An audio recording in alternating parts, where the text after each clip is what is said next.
Have you ever felt like no matter what you do, you just don't fit in? Like you see the world differently, move differently, even think on a deeper level than everyone else around you? Carl Jung believed only a rare few carry this kind of personality, a way of being that sets them apart from the collective. But with that rarity comes misunderstanding, loneliness, even rejection. Yet Jung would argue it is not a curse, it's a sign of extraordinary power. So here are 8 signs you may have one of the rarest personalities on Earth. For most people, life is about surfaces, scrolling endlessly on social media, talking about gossip, chasing fleeting pleasures. But for you, that world feels painfully shallow. You crave depth, conversations that touch on meaning, on truth, on purpose, and on the hidden forces that shape human nature. While others are content with small talk, you hunger for real talk. And often, this hunger leaves you isolated, because very few can swim into those depths with you. This is not accidental.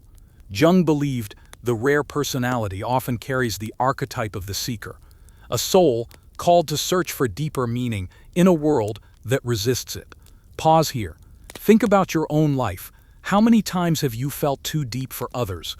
How many times have you stayed silent because you knew speaking your truth would only create distance? That silence, that space, is the mark of someone who lives in depth. For most people, reality is whatever their senses tell them. What they see, what they hear, what they touch. That is the world. But for you, your inner world often feels more real than the outer one. Your imagination, your reflections, your inner dialogues, they are so vivid, so powerful, that sometimes it feels like you're living 2 lives at once. One in the outer world of daily obligations, and another in the secret world of your psyche. Jung argued this inner intensity is the gift of individuation, the process of becoming fully yourself. Rare personalities are often forced inward, building entire inner landscapes, worlds that others cannot even comprehend. And yet, because this world is invisible, others may accuse you of being distant, of being cold, of being weird. They cannot see the depth of your inner life, so they mistake silence for emptiness. But here is the paradox. Your silence is not emptiness, it is fullness, overflowing with richness. A richness no one else has the key to enter.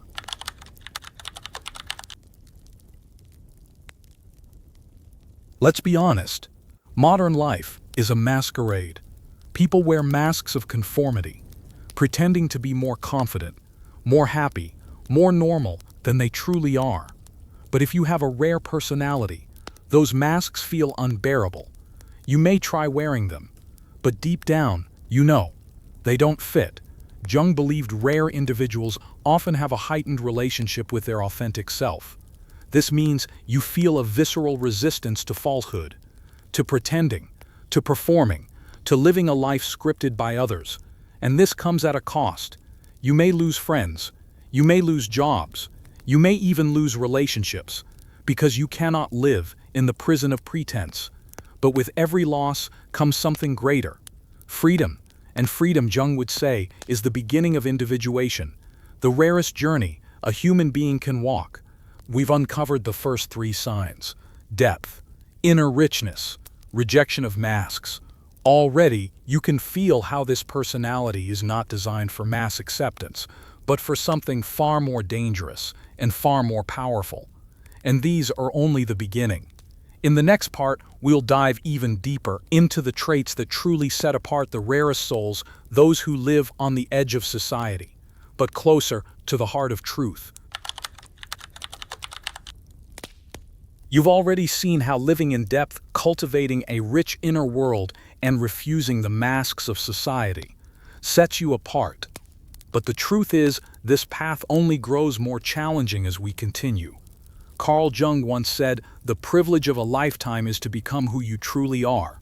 And yet, very few ever dare to claim that privilege, because the journey is not comfortable. It's lonely, it's demanding, and it often requires you to burn bridges behind you. Let's uncover the next signs that reveal whether you walk this lonely but extraordinary road. There's a moment, maybe you felt it, when someone is speaking to you, smiling, acting confident, and suddenly you see right through it. You can sense the insecurity behind the arrogance, the desperation behind the flirtation, the fear behind the anger. Most people take the world at face value, but if you have a rare personality, your intuition cuts deeper. You read the subtext of human behavior, the little gestures, the subtle contradictions, the words that weren't said, and here's the paradox: the more you see, the more isolated you become. Because how can you unsee the truth once you've glimpsed it? How can you play along when you know what lies beneath the mask? Jung believed rare personalities often carry what he called psychological vision, a way of perceiving that others can't handle. Some call it intuition, some call it piercing awareness. Whatever name you give it, it's both a gift and a burden, because people don't always like being seen. Here lies another paradox. On one hand, your emotions run deep. You may feel the world's pain in ways others can't imagine. A piece of music, a stranger's suffering, even a memory from years ago can overwhelm you with intensity. And yet, on the other hand, you often feel numb, detached, as if you were watching the world through glass. It's not that you don't care, it's that your psyche has built defenses, because it knows to feel everything at full force would drown you. Jung would say this is the tension of the rare soul, to live caught between extremes, between intensity and withdrawal, to oscillate between floods of emotion and oceans of silence. Have you felt this duality, that strange rhythm where you care too much and yet appear uncaring? If so, you've walked in the shoes of the rare personality. For most people, the shadow stays hidden. They deny it, they bury it, they project it onto others. But if you are among the rare few, you cannot escape your shadow. You've seen the darker parts of yourself, the envy, the rage, the desire for control, the impulses society labels unacceptable, and instead of running, you face them. This is one of Jung's most radical ideas. Rare personalities integrate their shadow. They don't pretend to be pure, or perfect, or flawless. They recognize that within every saint lives a beast, and within every beast, the seed of transformation. But this awareness isolates you, because most of society thrives on denial. They don't want to see their darkness, and when they meet someone who does, they call you intense, dark, or dangerous. Yet in reality, you are more whole than they could ever imagine. Do you see the pattern? The rare personality is not rare because it is easy or glamorous. It is rare because it carries burdens others refuse to touch, to live in depth, to read through people, to feel too much and not enough, to embrace the shadow instead of running from it. This is not the path of comfort. It is the path of individuation, the road that leads you away from the collective into the wilderness of your own becoming. And yet, there are still two more signs left, two final traits that mark the rarest of all personalities, the ones who, though misunderstood by the world, often change it in ways no one sees coming. We'll explore them in the final part. We've uncovered 6 signs so far: living in depth, cultivating an inner world, refusing society's masks, seeing through people, carrying the weight of paradoxical emotions, and integrating the shadow. Already, you can feel how this path is nothing like the ordinary life most people accept. But there are 2 final signs, and they reveal why those with rare personalities often stand at the edges of history, misunderstood in their own time, yet vital for the world's transformation.